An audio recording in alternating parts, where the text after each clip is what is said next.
Graham's going to be interviewed by Bob, and when he starts I'll take my glasses I'll off be of this quiet. so I can be really cool. There's a little bit of breeze coming over. You are promising me a big audience, Bob, aren't you? Bob's just setting up video. About 40,000 a month, I think, so at present. That's pretty good going. That's very good, isn't it? Yeah.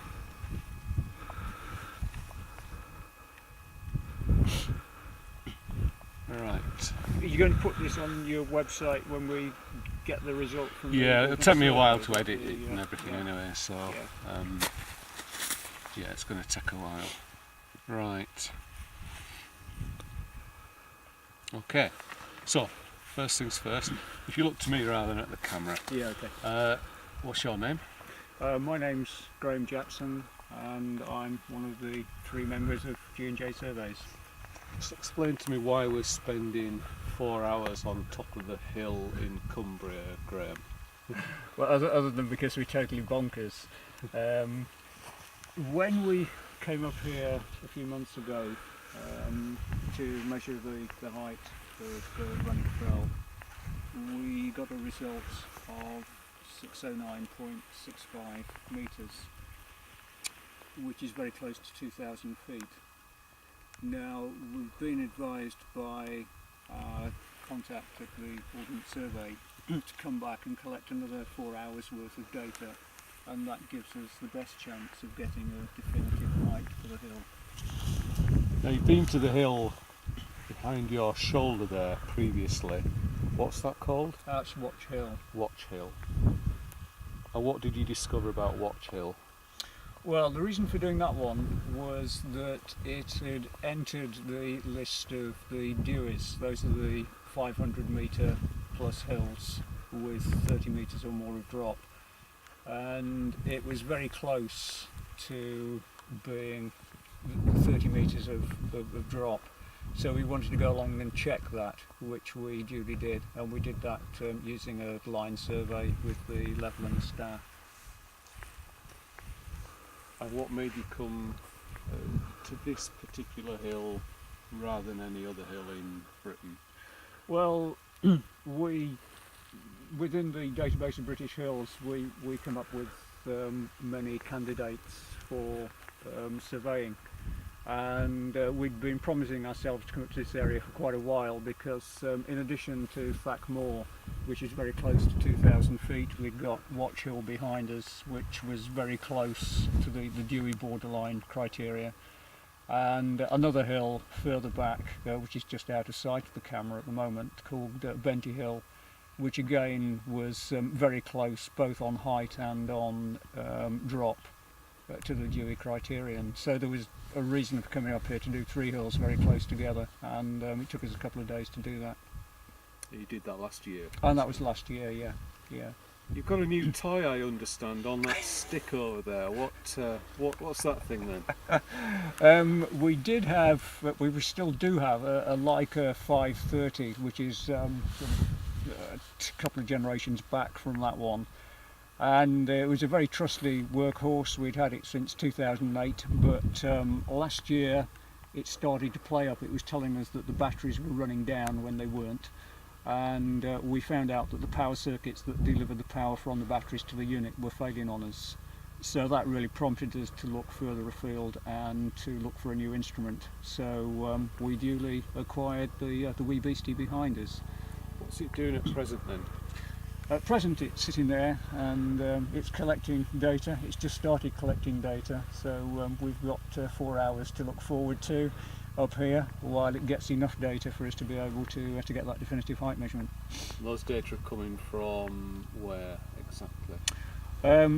It's a GPS unit, it's a survey grade GPS unit, so it's taking its position from the 24 satellites that are in the global positioning network, and it is processing those data and putting the data onto an SD card, and that is giving us a position that the unit is recording from the satellites. That will give you a height reading to within plus or minus probably only about 5 metres, and a positional reading of no better than a metre or so. to get the high accuracy that we require, we need then to process the data along with Ordnance Survey base station data, and that will give us a definitive reading down to a few centimetres. And how soon will you know whether this little chunk of England that we're standing on is a 2,000 foot mountain or not quite a 2,000 foot mountain? Well, when we get home tonight, we will process it ourselves, or probably tomorrow morning by the time we get home, and we will have a rough idea how close the result is, but it's so close that these data need to be sent to the Ordnance Survey, and they will process it on their software, which is definitive software. It's got better modelling within it than ours has, and that will give us the definitive answer, and that will probably take somewhere between 2 to 4 weeks, I would guess. And what do you do for the 4 hours while Mr. Leica is gathering his data there? Well, we normally eat our sandwiches, talk among ourselves. Merthin usually tries to persuade us to set up a website or set up a YouTube site or set up a Facebook site. So there's not usually a shortage of things to do, and you suddenly find the time is gone. It can be a bit miserable when it rains, and it can be even more miserable when it's freezing as well. We've had some good experiences in Scotland when the weather's not been too brilliant, but it's surprising how quickly the time flies actually. We might just do a little line survey today just to sort of practice and to keep our hand in at line surveying. Very good. So the time will go, Bob, don't worry. And then it's to the pub afterwards, presumably. And then, yeah, you need to celebrate afterwards. That is a requirement. If this does turn out to be 2,000 feet or more, what happens then? You go to the keepers of the records, do you? Yes, what will happen then, I mean in this particular case it would become potentially a Hewitt, in which case we will contact Alan Dawson, and the final decision rests with the list author, of course. And similarly, if it's over 2,000 feet, it would potentially enter the Nuttall's list, and so we would submit the result to John and Anne Nuttall as well, and again it is their decision whether they admit the hill to their list or not. All we do is give the list authors the information. We tell them what the heights are or what the drops are of the hills that we measure. And will the Ordnance Survey change their mapping if there's a different reading? Yes, they will. If this comes out to be over 609.6 metres, then we would expect that to be put on as 610 on the maps. Other hills that we've measured, like Triffin, for example, Glidavour, and several others, the Ordnance Survey have changed the maps accordingly. And then we expect crowds of people flocking to this little-known hillside to celebrate its new elevation into the realms of 2,000 footers. That's entirely up to them. All we can do is provide the data. I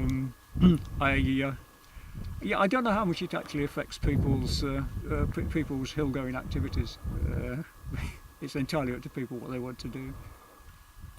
Okay. I mean, some people climb hills because of their intrinsic value, others for the view, but there are quite a lot of people who climb hills because they are a certain height, because they're in a certain bunch of records. Are you among those people?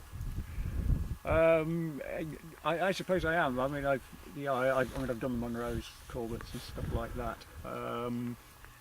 And when I was doing those lists, then I did go out to do them. And we'd go up to Scotland every month. There was a group of us, of which John Barnard was one, and we would singly go out to climb those lists of hills. I've become a bit more relaxed in my taste now, and I like doing the surveying because it's slightly quirky, and I enjoy going out on the hills and looking at the wildlife and stuff there as well. So I think my tastes have broadened from when I first started climbing the hills. Very good. That will do us. Thank Okay. you. Yeah, good. Tap. Well, I think they both did well then. Good questions by Bob and some interesting answers by Grough. So there we go. And there's the GS15 on the very highest point of Thack Moor, or an alternate name, Renwick Fell, and we bashed through the moss there. We put there's 2 rocks there just keeping it in place, 2 little stones, put a tiny little bit of slate just underneath, so got a bit of solid ground, but the slate is in the ground as well. So started collecting data at 12:30. We've got a long vigil here, 4 hours till 4:30. It's now 10 to 1, so we've been here 20 minutes. So another 3 hours and 40 minutes to go. But good company with Bob. Very interesting being with him for the day. It opens with what I think is a fairly contentious statement, which is that within every sort of Scottish hill there is a Munroist, and I thought, well, maybe. Then I looked at all the mountains I've done in Scotland, and with one exception, they've all been